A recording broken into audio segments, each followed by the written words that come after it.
Có nhiều anh chị em sinh sau đẻ muộn cho nên nó không biết rõ.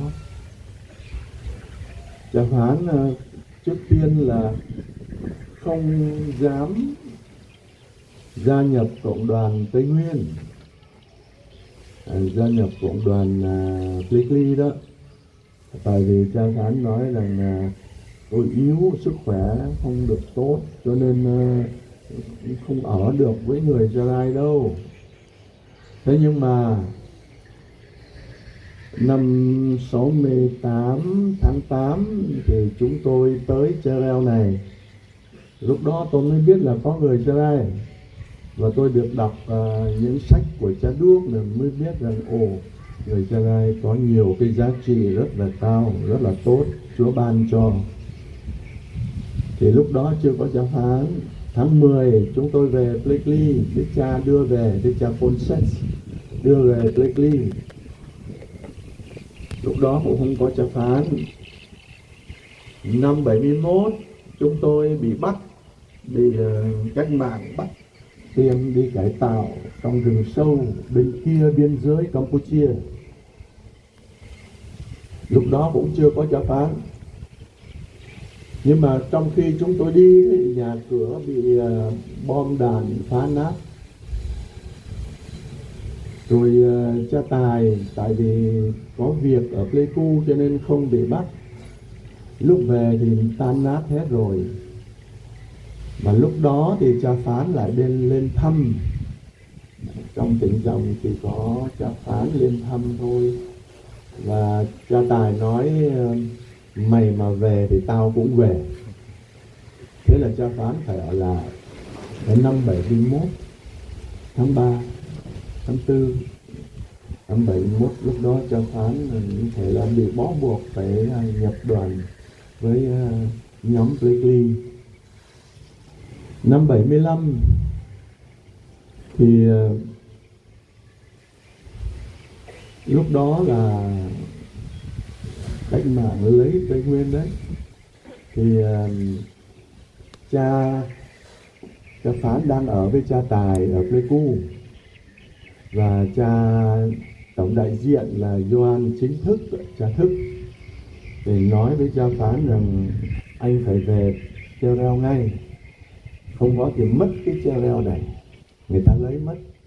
Tại vì cha Mầu đang coi ở Chơ Reo do Đức cha Ponset chỉ định, nhưng mà mấy cái ngày đó thì cha Mầu lại về Sài Gòn chuyện gia đình, và cha Mầu bị kẹt ở Sài Gòn luôn, không lên được. Sau đó với lên thì người ta không có cho ở chỗ nào cả. Thế cha phán về đây, và như vậy là cha chính thức đã đưa ngài về đây, nói ngài về đây Chơ Reo để giữ cái địa điểm Chơ Reo của chúng ta. Và lúc đó thì cha phán cùng với ở với anh chị em, cùng với dân đi làm cánh đồng đó. Ngài được đặt làm người gọi là chấm điểm, định mức cho dân. Tại vì ngài biết đọc biết viết hơn đó. Thế, và đi làm như vậy, sáng đi và buổi có ai còn nhớ là cha phán lúc đó là, tại vì lúc đó là thiếu ăn và rồi làm việc nặng nhọc, cho nên khi dâng lễ có nhiều lần cha phán đã ngất, đã ngã trong khi dâng lễ.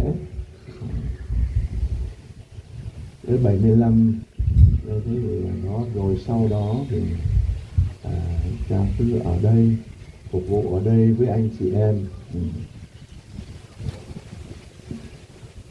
Và cũng như bài tin mừng theo Thánh Marco từ đoạn 16 từ câu 18 đến 20 đó, 20 thì Chúa Giêsu được nâng về trời. Thì đó là Chúa Giêsu được Chúa Cha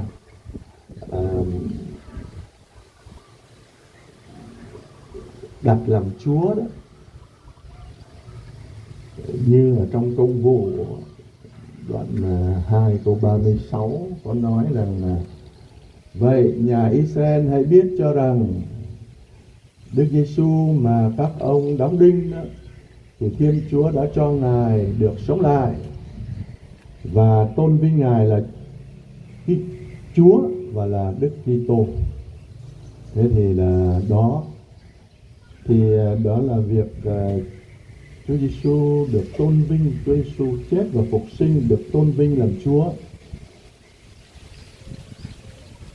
Và trong thư Roma đoạn 10 câu 8 đến 10 thì nói rằng: nếu mà bạn tuyên xưng nơi miệng Giêsu Kitô là Chúa và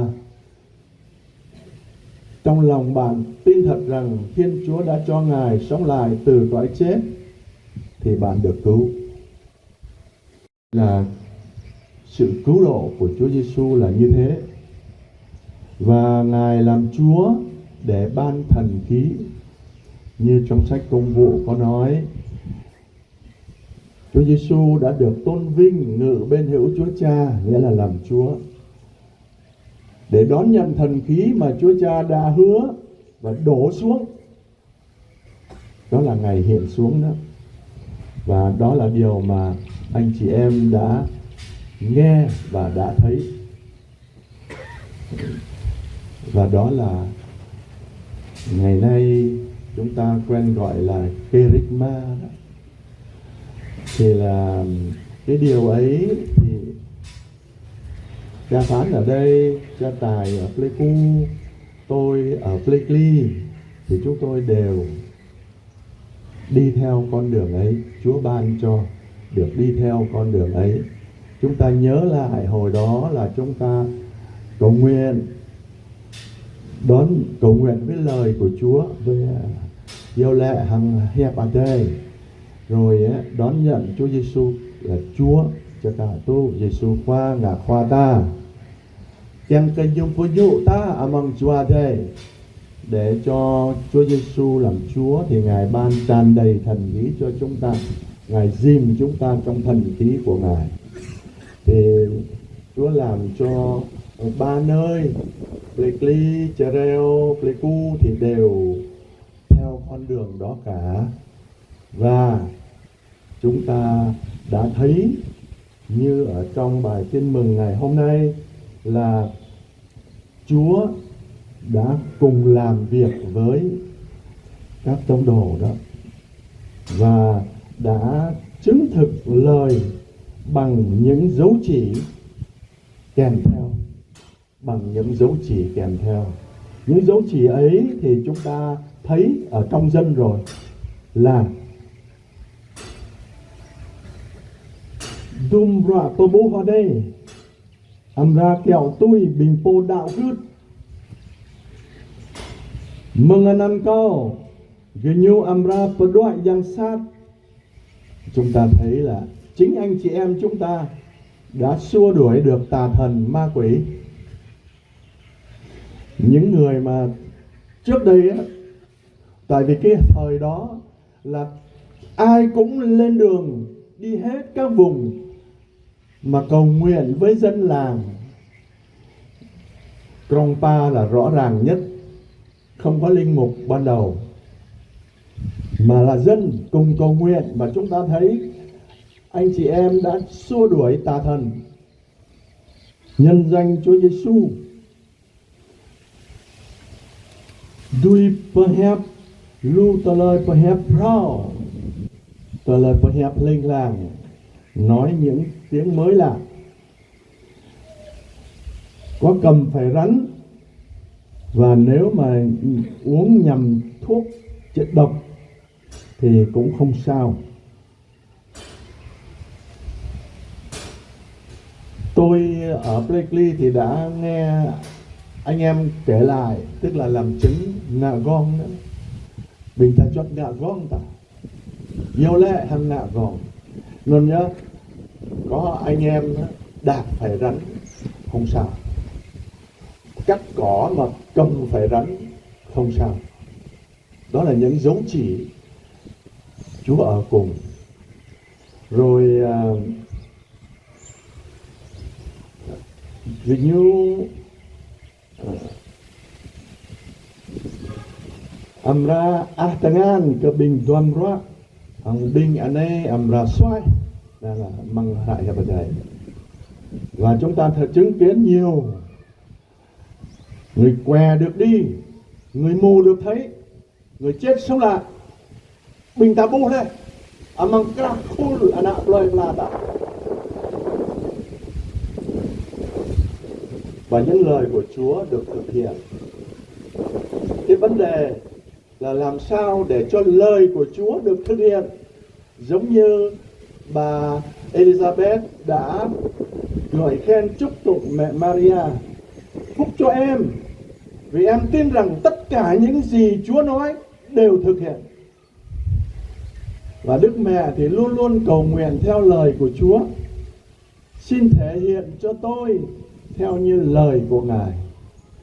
Jing về của cô, tôi hẹp y. Bây giờ tôi trả lời của lo mong nghe ta permit nó. Bây giờ tôi hẹp ở đây. Tôi nôn nhớ.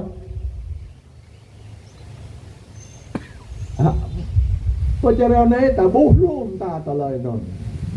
Tôi còn ta ta bố luôn ta trả lời tôi nôn. Hằng phật plek ly cả cái mơn. Plek cu đi cả cái mơn. Nôn nhớ.